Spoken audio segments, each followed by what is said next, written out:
প্রিয় 2025 সালের এসএসসি পরীক্ষার্থীরা, আগামীকাল তোমাদের জীবনের নতুন এক অধ্যায়ের সূচনা হতে যাচ্ছে। আগামীকাল তোমরা বসে আছো এসএসসি পরীক্ষার কেন্দ্রে। 2025 সালের যে এসএসসি পরীক্ষা তা শুরু হচ্ছে আগামীকাল থেকেই। তো এই জন্য তোমরা নিশ্চয়ই অনেক নার্ভাস। আসলে নার্ভাসের কোনো কারণ নেই, কারণ হচ্ছে আমাদের জীবনে আমরা যে পরীক্ষাগুলো দিব সামনে হয়তোবা সেই পরীক্ষাগুলো আরও অনেক কঠিন হবে। যেমন তোমাদের একটু উদাহরণ দিই, এই এসএসসি পরীক্ষার কিন্তু একটা নির্দিষ্ট সিলেবাস আছে, ঠিক না? কিন্তু আমাদের জীবনে এমন অনেক পরীক্ষা বা এমন অনেক কঠিন পরীক্ষা অংশগ্রহণ করতে হবে যে পরীক্ষার কোনো সিলেবাসই নেই। কারণ জীবনের কখন কোন সময়ে কী রকম পরিস্থিতি আসে আমাদের সামনে তা আমরা আসলে কেউই জানি না। তো আসলে এটা টেনশনের কোনো কারণ নেই।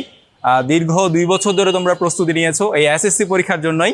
তো তোমরা সকলে এই এসএসসি পরীক্ষার প্রস্তুতিটাই কালকে ইমপ্লিমেন্ট করবে, অর্থাৎ বাস্তবায়ন করবে পরীক্ষার হলে গিয়ে।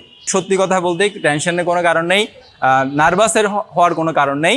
তোমরা এই 2 বছর ধরে যে প্রস্তুতিটা নিয়েছো সেই প্রস্তুতির ফলাফল আমরা দেখতে পারবো তোমাদের এই পরীক্ষার খাতার মাধ্যমে। অর্থাৎ তুমি যাই পারো, যাই তোমার প্রস্তুতি হয়েছে সেই প্রস্তুতিটা তোমরা কালকে খাতায় উপস্থাপন করবে।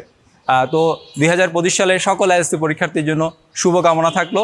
সকলের জন্য আমরা উজ্জ্বল ভবিষ্যৎ কামনা করছি।